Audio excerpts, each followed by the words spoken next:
28 years in prison. You are a legend, Bravo. Legends, they don't give up. My husband sent you that note. I need protection. There's nobody alive crazy enough to stand up to Abuelo. Alive? Maybe not. Let's finish this.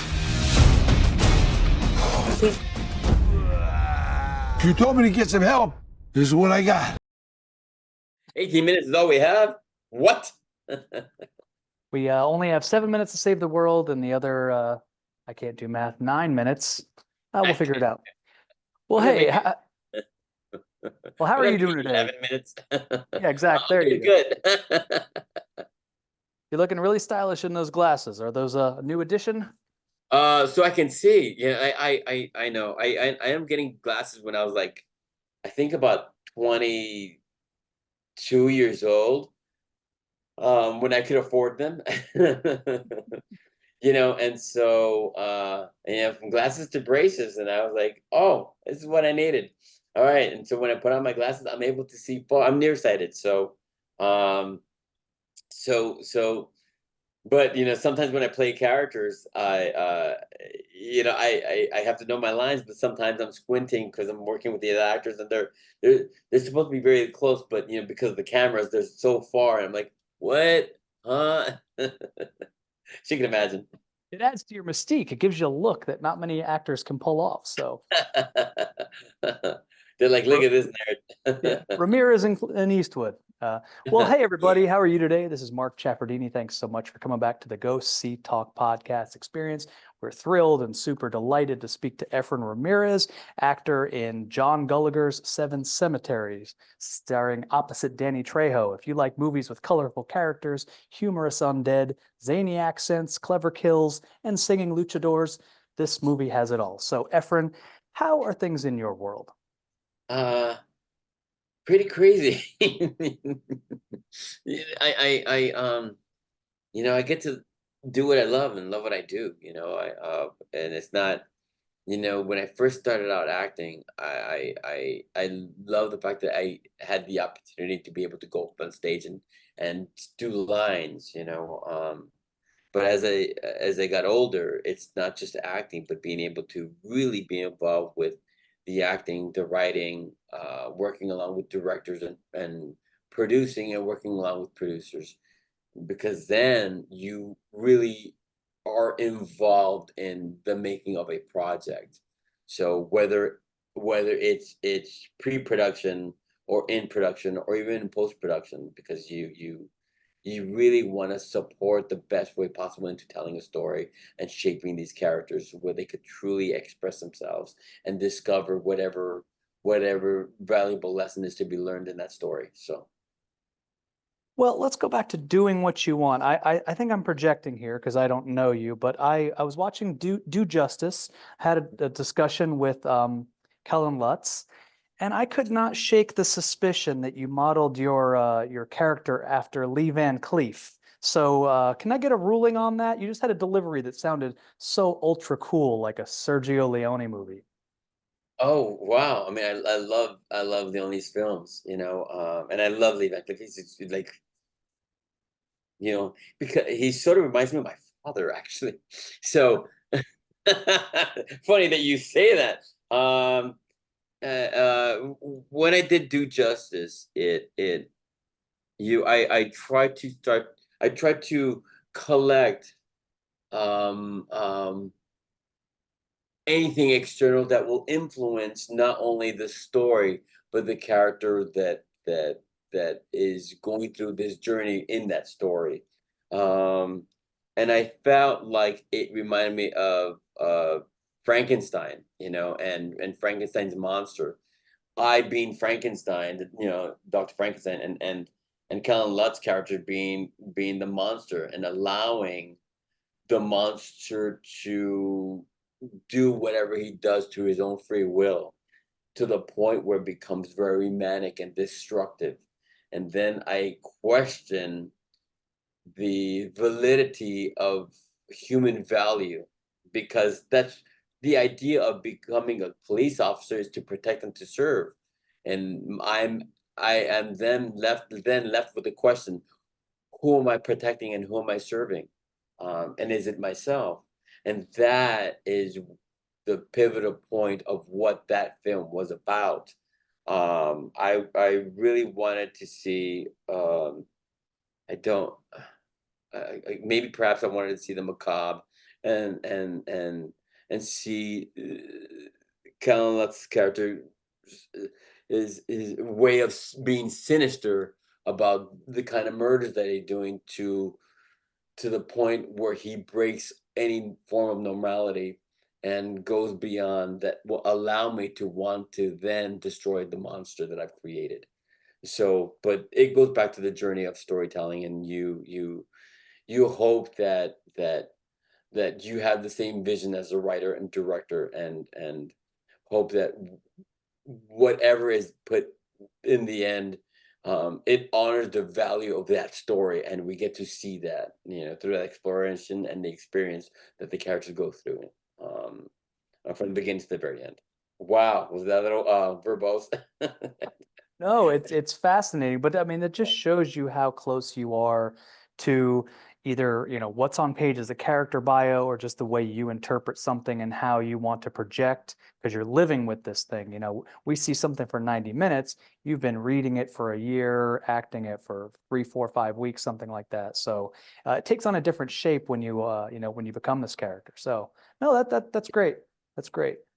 Well, now to the funny side of things, I mean, I think Seven Cemeteries is almost a perfect Halloween type movie. We're in the season. There's a huge film festival in Austin called Fantastic Fest. I think this would have killed at Fantastic Yes, same Fest. league. Yeah, there you go. It moves at a clip. It's so swift, and it just, it knows that it's not to say no nonsense, but it's like, let's just get to the fun stuff. I thought it was funny in the first half hour. It seems that you would have covered more in those 30 minutes than a 90-minute movie would. It just kept clipping. So I guess all that said, how was the shoot? How was your exposure to, it sounded like you had a lot of fun. So I guess I'll just toss it to you.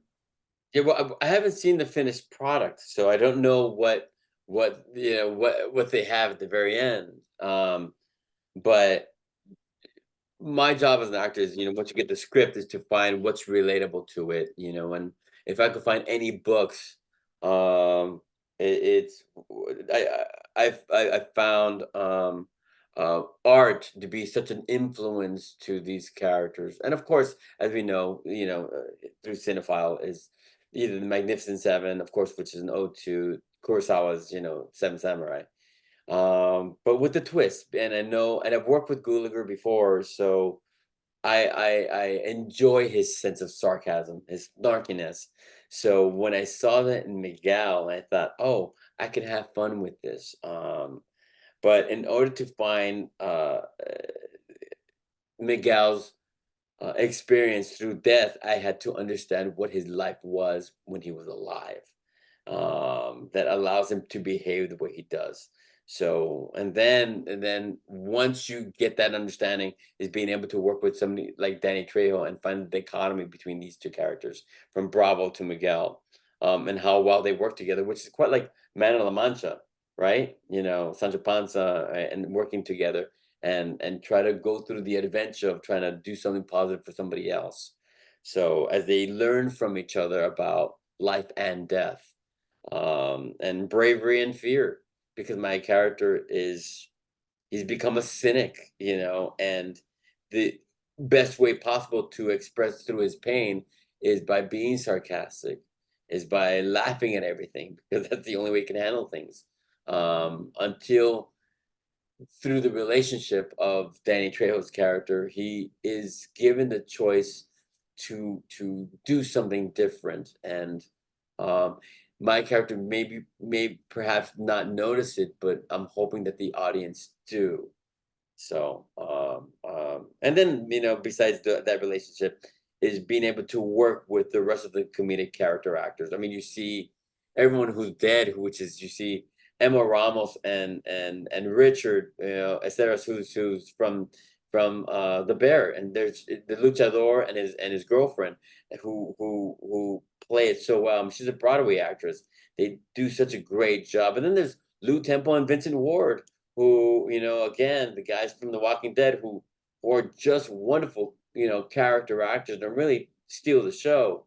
And I have to, work up to that level, from Sol Rodriguez to Sam Ashley to Terry, and of course the great Sal Lopez. Sal, geez, to be able to know that he was playing the villain, I was going, yes, because I've always wanted to work with him. So the fact that I get the opportunity to not work alongside with Danny Trejo, but then to go against Sal Lopez, and that one specific scene that I have with him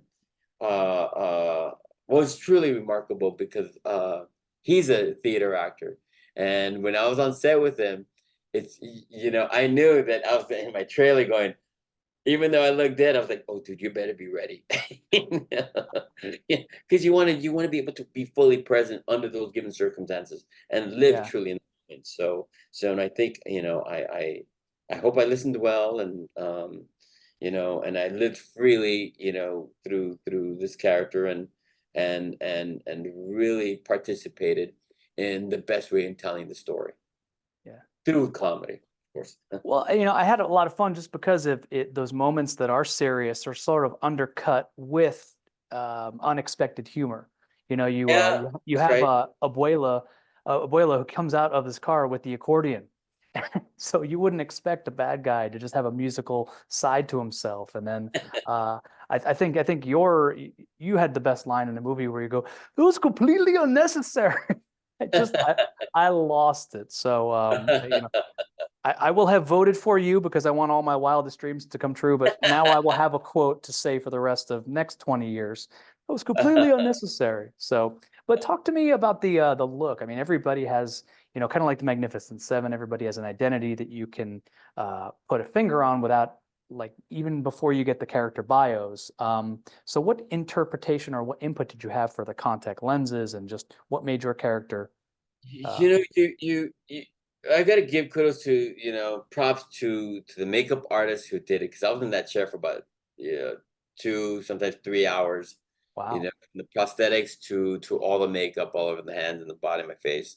Um, and they had an army of people being able to handle every, living dead person. So and I think it was my very first day where I took a picture of myself, and then I looked at it and I deleted it. I deleted it. Maybe it was my ego. I don't know. I didn't want to see myself dead. But then I realized something, is the fact that Miguel was I don't he he he wished he wasn't dead. He wished that he had the opportunity to stay alive. He knew that someone took his life, and this his death wasn't by accident. So it was the search of who killed me. And I don't know if we ever if it's in the movie, that if it's ever revealed, but I was talking to Gulager about this, about the character's history, and little things like that are so important, because you will see it in the behavior, from scene to scene, even though there's comedy in it. I think living within that truth, and understanding the deeper pain and anguish that Miguel really wanted to stay alive, because he wanted to accomplish all these great things in his acres of land, along with his wife, the Bruja. And there were so many great ideas that were being conjured up while working on the set, which were very inspirational, because then it allowed me to live freely through the world of through the character's eyes, and I hope that is captured in camera, throughout this film. So we'll see. Well, I do like that aspect of it too, because usually hear about ghosts having unfinished business. So for the undead to have unfinished business and mysteries that surround it, it gives a lot of depth to what just might seem at surface level just a fun romp or a throwaway comedy. But more to your skills and your characteristics, you were a composer of a short called Nines. So what? Tell me a little bit more about your musical background, and how That's you right. might branch out into that should you so choose. Well, okay. I like being creative. I like that stuff. There's prior to Napoleon Dynamite, one of my day jobs, I used to have a rave company called Nocturnal Rampage that would run with my friends, and we would do events in downtown Los Angeles. And I would DJ, and the idea was to play house music and sing to house music. It was like a combination of techno meets Depeche Mode, and it was great. And we would create our own music through different programs on the computer. So studios found out that I created music, and they're like, "Hey, you want to create music for our films?" I'm like, "Sure." So I became sort of like a ghost composer per se, and I would create music for different films with a pseudonym, and and it became something else. So, and besides having to work in films, I DJ as a celebrity DJ, and I play my original music right along with different aspects of genres of music, from electro house to electro swing to top 40 and trap and hip hop, depending on who the crowd is. And in the end, it's just another and creative endeavor for me to flow by and connect with the audience. So whether I'm working in films and digging deep into divine comedy per se, or working on an Arthur Miller play, or Neil LaBue, right? It's going to influence the kind of work that's before me, from something of an external force coming from a studio or a different director who wants to work with me. And I'm like utterly grateful that I'm able to do this as a job. Well, you're good at it, and I have I a hope so. huge aspect of my site which focuses on composers. So hopefully someday soon, I'd like to connect and add you to our wonderful roster of musicians. And Efren, if it's not too bold to ask, I feel like I'll never get the opportunity. But is there any way you can maybe just tell fans to come see Seven Cemeteries as Pedro? Okay, gosh, all right, let's see. Okay. Um, all right, here you go.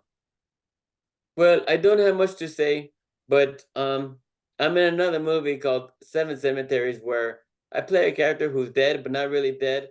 But I guess he'll make all of your spooky dreams come true, or something like that.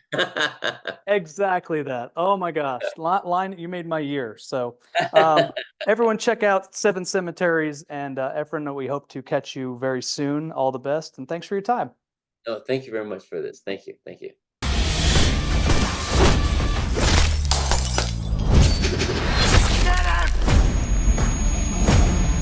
Hey, cabrón!